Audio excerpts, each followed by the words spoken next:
Hey guys, welcome back to Blackmagic Craft. Gray stones are kind of boring. So I made a set of blue ones. I printed and painted a bunch of these demon models from today's sponsor. And when I painted them, I used like a lot of vibrant colors, oranges, reds, pinks, purples. And I wanted to contrast that when I painted the bases. So I painted the stone kind of floor on them, sort of blue and purple. And that led me to creating a set of terrain to match. I'm pumped about them. They're perfect for like Underdark, caverns, deep caves, hellish areas, whatever. But the best part is they're really durable and they're made from scrap material. For me, this project was going to be more about trying a new color scheme on a classic item than trying to find a new way of building it. I just grabbed some scrap foam and cut out a bunch of random angular chunks. I didn't want this set to be like normal-ish looking rocks, you'd find in nature. I wanted them to be jagged and a bit unsettling. I made the pieces into sort of angled, spiky triangle shapes. The important part of this was cutting the bottom at a compound angle so that when it was placed flat on a base, the foam pieces would lean in different random weird directions. To give them texture, I did the slice and scrape technique where you just make a bunch of long slits and cuts into the foam and just scrape across them, pulling out all the chunks using a knife or a tool. It just breaks away all these little pieces, giving a great varied surface. This is really messy, but effective. After carving, they were all brushed with a wire brush to remove all the little light, loose pieces and give them some more rough, grainy texture.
Since I wanted the silhouettes of these to be twisted and creepy looking, I took some time to actually pair the pieces together in ways that would complement each other before moving on to making the bases. Because I knew roughly how I wanted them positioned and laid out, I could actually lay out the base pieces pretty accurately on some thin MDF in the most efficient way possible. I was able to fit the whole set of bases onto one single piece of thin MDF that I got in a pack at the dollar store. These little sheets from these packs are a great economical way to get MDF for basing for really cheap, and they're easier to store than large sheets from the hardware store. Outside, I cut them with a jigsaw at an angle and sanded down the edges with an orbital sander. It was then just a matter of hot gluing the foam to the MDF and decorating the bases with a bit of rubble.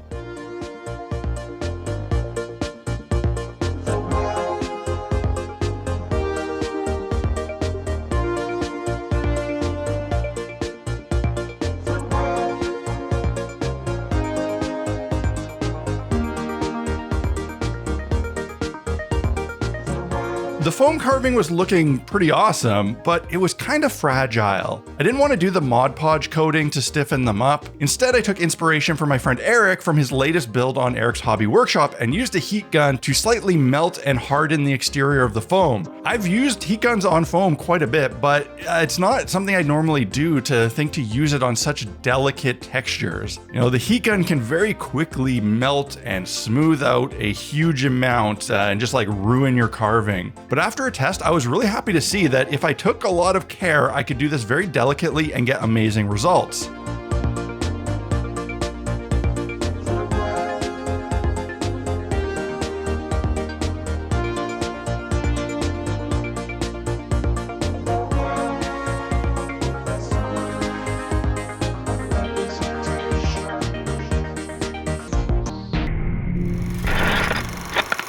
This is the part where I gotta interrupt and tell you about today's sponsor.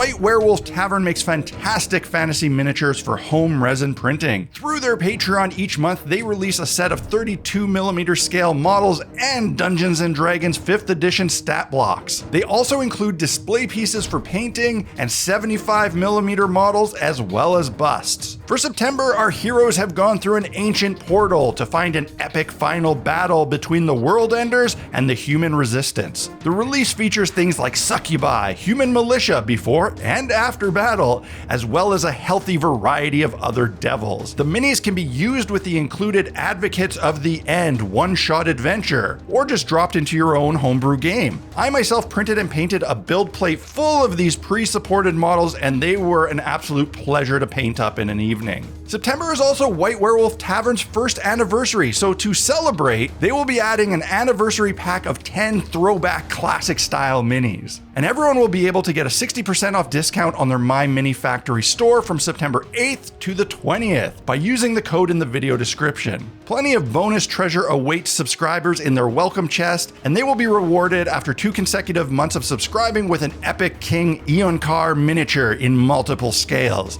I'll put a link and the promo code in the video description so you can check them out for yourself. I finished off the MDF bases with pre-mixed acrylic grout. This also would have been a pretty good option to coat the foam pieces in instead of a heat gun if I wanted to. I was thrilled with how these looked, and even more thrilled with how hard and durable the outer surface became with the heat. Now, I'm a pretty big advocate for priming foam, even raw foam, with aerosol spray primers, as long as you do it properly. This was a situation where I myself was reluctant to do that though. These stones had tons of really small, narrow crevices. Now, this would be really difficult to spray into while trying to maintain a light dusting of the primer to avoid melting. I knew I'd end up spraying too much too closely at some point and just melting things in a big mess. So instead I primed them with Vallejo polyurethane airbrush primer, but I didn't spray it on. I actually just used a brush so I could really get into all the nooks and crannies. This was also a great way to use up what was an almost empty bottle that was starting to get kind of too chunky and gross for the airbrush. Then came the really fun part. I zenithal highlighted the stones with white ink in anticipation for some vibrant colors. I selected a magenta ink to start with.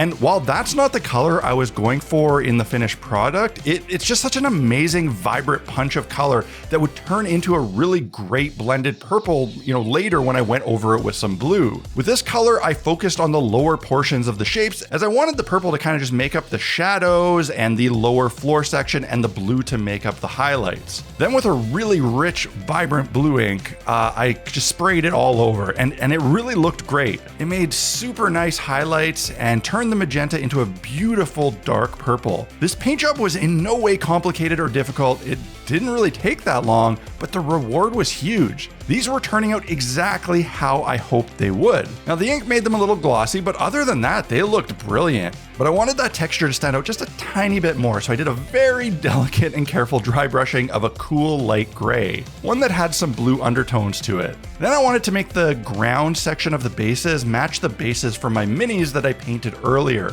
So I mixed up a bit of brown oil wash to create a similar effect to the Agrax Earth shade that I had put on the mini bases. This would also visually separate the ground from the actual rocks a little bit and make them stand out more. And choosing brown rather than black gives a slightly more organic tone to the very alien hues that were already in place. And man, oh man, am I happy about how these look. They're a nice refreshing change and add some colorful, cool flavor to my collection of natural scatter terrain. I really love the texture. I like the durability that the heat gun added. I love that it used up some scrap material. But most of all, I'm just really happy about this color scheme. I hope you enjoyed this video. If you did, hit the like button and let me know your thoughts in the comments. Don't forget to subscribe if you're new around here and want to catch all the latest builds. If you want to do some hobby shopping and support the channel in the process, consider using my essential equipment page on blackmagicraft.ca. It's a great resource explaining and linking to the stuff that I use most often. Last, if you really like the content that I make, if you think that it's worth a couple bucks a month to enjoy, consider supporting the channel on Patreon. Help me keep making this content free and public for everyone. That support is huge and means the world to me and the channel. I'd love to have you as the newest member in the Blackmagic Craft Fellowship.